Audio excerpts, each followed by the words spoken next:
Galaxy Unpacked was a few days ago where Samsung unveiled the new Z Fold 6, Z Flip 6, along with a bunch of wearables. At this point, you've probably all seen the preliminary coverage and the great hands-on videos of these devices. But to be honest, most of those people probably don't even use a foldable as their primary device. Because according to a report from the Financial Times, foldables are only a little over 1% of the global smartphone market. And if you watched the Unpacked event, then you'll know that they kicked it off with AI, and a good 80% of the event was focused around various AI features and this Galaxy AI ecosystem. And yeah, AI is hot and it's cool, but as a tech enthusiast who owns a Z Flip 4 and daily drives a Z Fold 4, I was pretty disappointed, and my biggest gripe with Samsung is their focus on AI for foldables. For the S24 Ultra, I understand why they went all in on AI. The hardware is nearly perfected. It has the best screen of any device, built-in S Pen, amazing battery life. Like, there's really not that much more that they can innovate on. So going in on software and AI enhancements for that device makes total sense. But for foldables, the highlight is the hardware, and Samsung should be taking the lead on innovation and improvements for their foldables. As someone who daily drives the Z Fold 4, despite its many shortcomings, I had really high hopes for this next generation of foldables and was extremely let down. There are a number of hardware issues that plague the Z Fold 4, and it just doesn't seem that the new devices improved upon or fixed many of those issues at all. So before you go out and drop $2,000 on a new phone, I'm hoping my experience with foldables are better able to help inform your decision. And in this video, we'll also talk about the competition and what other foldables you can consider. Full disclaimer, I buy all of my Samsung devices with my own money, so I'm trying to stay as unbiased as possible in this video. With that being said, let's just get right into it. Bar none, the biggest issue with the Z Fold devices are the cameras. Now, I know some of you may say it's a foldable phone where the main feature is the large inner display. Who cares if the cameras are not that good? And I don't know about you, but if I'm spending that much money on a phone, I care about every single bit of the device that I'm buying, especially the camera system. On the Fold 4, the ultra-wide camera doesn't even have autofocus, and I don't think the Fold 6 has it either. It blows my mind that people can pay flagship prices for a new phone in 2024 and one of the cameras doesn't even have autofocus. And especially for a phone that's supposed to be a multimedia and productivity powerhouse, it just doesn't make sense that the cameras are not good. I love editing photos and videos on the Fold. The large screen really makes that experience a lot better compared to a traditional slab device. However, the workflow is so cumbersome because the content shot on the Fold just looks so bad that I rarely ever use these cameras. That's why I daily drive my Fold 4 along with the Pixel 8 Pro, because the cameras on the Pixel are some of the best that I've ever used. I then have to quick share the photos from the Pixel to the Fold where I can then edit it. This workflow is so unnecessary if the cameras on the Fold were just a little bit better. And some people may say, well, it's the form factor. The Fold has to be slimmer so that it can, fold. But that's simply not true, because if you look at the market, other folds like the Pixel Fold as well as the OnePlus Open both have much better cameras than this device. So it seems that the hardware and the technology is definitely possible for better cameras. I'm just not sure why Samsung is choosing not to innovate in this area. The next issue is that the hinge on the Z Fold 4 has been extremely problematic. It's such a problem that Samsung even addressed it and improved on the hinge design with the Fold 5. So hopefully by the time the Fold 6 comes out, they've really fixed those issues. It's well known that the hinge is one of the weakest points on a foldable, and I have to give Samsung credit for including IP48 dust and water resistance this time around. But because the hinge design from the 5 to the 6 is largely the same, that means the crease on the inner display is also pretty much the same. In my experience, the OnePlus Open has the least noticeable crease on the display, so once again, it is possible to create a better hinge and lessen that crease.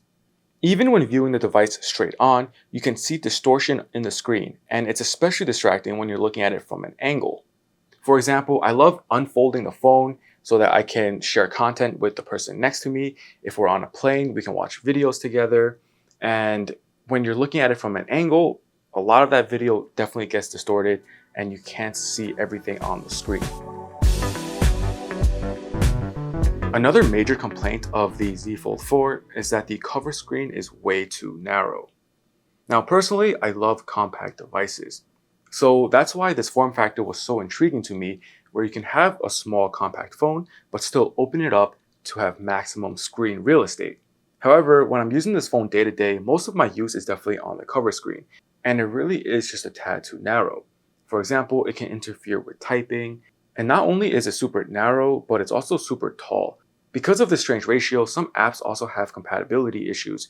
For example, on Instagram, some of the videos will get cut off, and when I'm using Google Maps, oftentimes the UI will switch to some tablet form on the cover screen, and I can't interact with it at all. So many users were hoping that the Z Fold 6 would have a wider cover screen similar to what the OnePlus Open is doing. And Samsung said that they have increased the cover screen, but only by a few millimeters.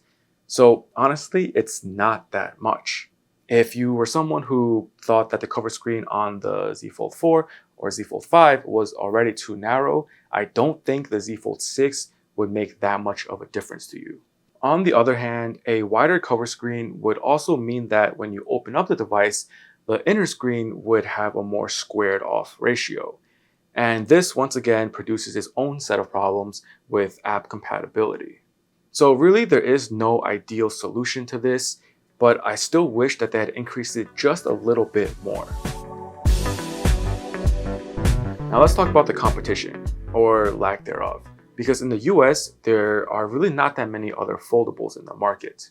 And honestly, that might be why Samsung really didn't feel a need to push this generation that much forward, because they knew that there wasn't that much competition to begin with. However, Google seems to be going the other direction, where they're trying to push as far as they can for the next iteration of their Fold. Based on rumors, the new Pixel Fold will come out in August, and it's supposed to be a huge leap from the first version, in both form factor and design.